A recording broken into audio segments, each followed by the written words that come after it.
सवाल मैं पूछूंगा, तुम नहीं। जफर तुम्हें जीने नहीं देगा। और कहाँ मिलेगा ये जफर?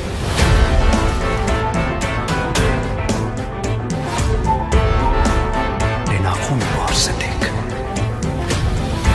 ना तो इनमें मरने का गम है। 1971 का समय था। पूर्वी पाकिस्तान के नेता शेख मुजीबुर रहमान चुनाव जीत गए थे, लेकिन पश्चिमी पाकिस्तान को उनका प्रधानमंत्री बनना स्वीकार नहीं था। और उस समय पश्चिमी पाकिस्तान वाले जो थे वो पूर्वी पाकिस्तान पर काफी ज्यादा जुल्म किया करते थे। फिर पूर्वी पाकिस्तान में मुक्ति बहिनी नामक सेना का उद्भव होता है। मुक्ति बहिनी और पाकिस्तान आर्मी के बीच ना काफी लंबा संघर्ष चल रहा था। इसी बीच पाकिस्तानी सेना ने भारतीय वायु सेना के 11 स्टेशनों पर हमला कर दिया। फिर क्या था, इसी के साथ भारतीय सेना भी ना युद्ध के मैदान में कूद पड़ी और इस युद्ध का अंत 16 दिसंबर 1971 को पाकिस्तानी आर्मी के ढाका समर्पण और बांग्लादेश के उद्भव के साथ हुआ। लेकिन इस युद्ध में भारतीय सेना और पाकिस्तानी सेना के बीच ना काफी लंबा युद्ध चला और इस युद्ध में युद्धवीर बनकर उभरे भैरव सिंह राठौर। भैरव सिंह राठौर का जन्म 1941 में जोधपुर जिले के सोलंकिया तला गांव में हुआ था। उनका जन्म राजपूत परिवार में हुआ था। भैरव सिंह राठौर बचपन से ही ना बहुत हट्टे कट्टे, प्रतिभाशाली और बुद्धिमान चरित्र के व्यक्ति थे। भैरव सिंह राठौर जब बड़े हुए तो वो दिखने में ना बहुत ही अच्छे थे। उनको देखकर जोधपुर की लड़कियां कहती थी, चौड़ी छाती, घुंघराले बाल, दूर से देखे तो लगे दिलीप कुमार। भैरव सिंह राठौर का विवाह प्रेम कंवर नामक लड़की से हुआ, जिससे ना उनको एक बेटा सवाई सिंह हुआ। 1963 में भैरव सिंह राठौर ने बॉर्डर सिक्योरिटी फोर्स ज्वाइन किया। ज्वाइनिंग के कुछ 7 साल बाद पाकिस्तान का ना भारत के हवाई अड्डे पर हमला हुआ। भैरव सिंह राठौर उस समय लांस नायक के तौर पर कार्यरत थे। पाकिस्तानी सैनिकों की ब्रिगेड और टैंक रेजिमेंट ने हमला कर दिया। कोई तत्काल सपोर्ट मुमकिन नहीं था, तो सैनिकों को पीछे हटने के लिए ना कहा गया। वो नहीं माने और 125-126 जवान ना 2000 पाकिस्तानी सैनिकों और टैंक रेजिमेंट की पूरी कंपनी से ना भिड़ गए। भारत माता की जय, जय भवानी, जय घोष के साथ में भारतीय सेना ने युद्ध आरंभ किया। दोनों तरफ से लगातार फायरिंग हो रही थी। रात का समय हो गया था। अब समझ में नहीं आ रहा था कि दुश्मन कहां पर छिपा बैठा है, लेकिन फायरिंग ना अभी तक हो ही रही थी। जहां पाकिस्तानी अपनी पूरी सेना और पूरी ताकत के साथ आए थे, वहां भारतीय सैनिक नाम मात्र के ही थे। लेकिन भारतीय सैनिकों ने अपनी वीरता और बुद्धिमानी का परिचय दिया। लगातार दोनों तरफ से गोलियों की बौछार हो रही थी और समझ नहीं आ रहा था कि कितने पाकिस्तानी सैनिक मरे और कितने भारतीय। लेकिन इतना तो अंदाजा हो गया था कि पाकिस्तान को आसानी से जीत नहीं मिलने वाली है।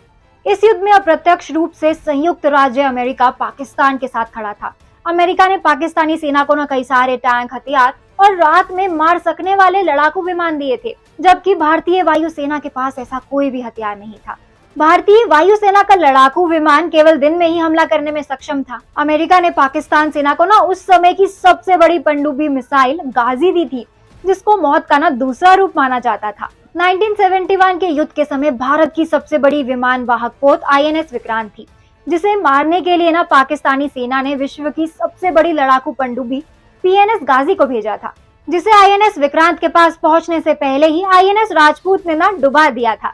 एक तरफ जहां भारतीय नौसेना पाकिस्तानी नौसेना और PMS गाजी से लड़ रही थी, वहीं भारतीय आर्मी की ना छोटी सी टुकड़ी लोंगेवाला में पाकिस्तानी आर्मी से युद्ध कर रही थी। थार के रेगिस्तान में लोंगेवाला पोस्ट पर धीरे धीरे पाकिस्तान और भारतीय आर्मी दोनों की हालत ना गंभीर होती चली गई।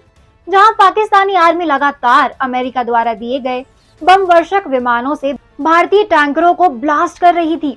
लगातार हो रही बमों की बारिश की वजह से ना भारतीय सेना के पास नाम मात्र के सैनिक और टैंक ही शेष रह गए थे। पाकिस्तानी आर्मी का हौसला ना पूरी तरह से पस्त हो गया था। भारतीय सैनिकों के ऐसे पराक्रम को देखकर ना आधे से ज्यादा पाकिस्तानी सैनिक तो भाग ही खड़े हुए थे। धीरे धीरे सुबह का समय नजदीक आ रहा था और भारतीय वायुसेना ना अपने विमान तैयार कर रही थी। सूरज की पहली किरण के साथ ही भारतीय वायुसेना ने युद्ध में अपने लड़ाकू विमान उतार दिए। अब पाकिस्तान की बची कुची सेना भी ना धाराशाही हो गई और थार के रेगिस्तान में बने लोंगेवाला पोस्ट पर भारतीय झंडा फिर से लहराने लगा।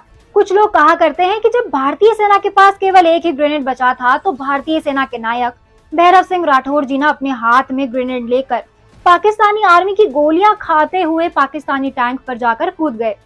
लेकिन भारतीय सेना की ऑफिशियल रिपोर्ट की माने तो भैरव सिंह राठौर जी ना उस युद्ध में शहादत को प्राप्त नहीं हुए थे।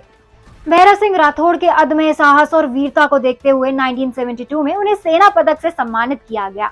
भारतीय सेना में अपनी सेवा देने के बाद 1987 में ना भैरव सिंह जी रिटायर हुए। दिल की लंबी बीमारी के चलते 18 दिसंबर 2022 को ना उनको एम्स में भर्ती कराया गया, जहां उपचार के दौरान 20 दिसंबर 2022 को भारत के इस महावीर ने अपनी आखिरी सांसें ली। ऐसे ही कुछ स्टोरी ब्लैक टाइगर मूवी में आ सकती है। आप इस मूवी के लिए कितने एक्साइटेड हैं, ये हमें कमेंट करके जरूर बताएं। आज के लिए बस इतना ही। अब मैं पूर्णिमा लेती हूँ आप सभी से इजाजत।